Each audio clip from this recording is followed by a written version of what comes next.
मार्गशीर्ष महिन्यातील प्रत्येक गुरुवारी अनेक घरांमध्ये महालक्ष्मीचं व्रत केलं जातं। शेवटच्या गुरुवारी याचं उद्यापन केलं जातं। उद्यापनावेळी फळांचं वाण देण्याची प्रथा आहे। आता उद्या हा शेवटचा गुरुवार असल्यानं महिलांची खरेदीसाठी लगबग दिसतेय। कणकवलीच्या बाजारात फुलं आणि फळं खरेदीसाठी महिलांनी मोठी गर्दी केली होती। याचा आढावा घेतलाय आमचे कणकवली प्रतिनिधी उमेश बुचडे यांनी।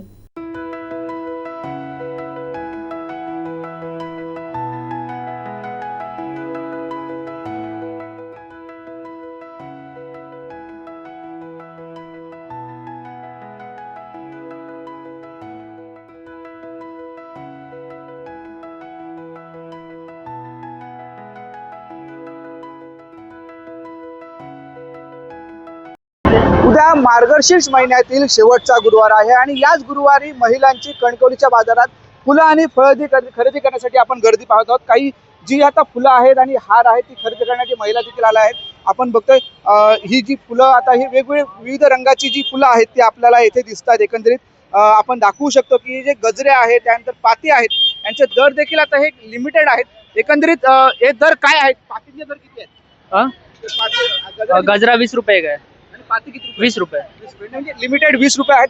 काही महिला म्हणजे जरा उद्या लास्ट घट आहे ना, त्यामुळे जरा जोश मध्ये जरा खरेदी करतोय। काय दर आहेत एकंदरीत फुलांची? फुलांचे कमी आहेत जरा। काही महिला आहेत त्या बोलण्यासाठी बघा की दर किती आहेत? गजऱ्याचे दर किती आहेत? 20 रुपये फूट आहे। 20 रुपये फूट आहे। आणि पातींचे दर काय आहेत? पाती 20 रुपये रेग्युलर दर आहे सर। रेग्युलर दर आहे। हे रेग्युलर दर आहेत। आपण बघतोय की या संपूर्ण कणकवलीमध्ये फळं असेल, फुल विक्रेते असेल आणि यांच्यामध्ये खरेदीसाठी आपल्याला ही कणकवलीमध्ये सायंकाळी गर्दी एकंदरीत पाहायला मिळते आहे। उद्या शेवटचा गुरुवार आहे त्यामुळेच ही गर्दी आपल्याला पाहायला इथे मिळत आहे। उमेश बुचडे, कोकण सात लाईव्ह, कणकवली।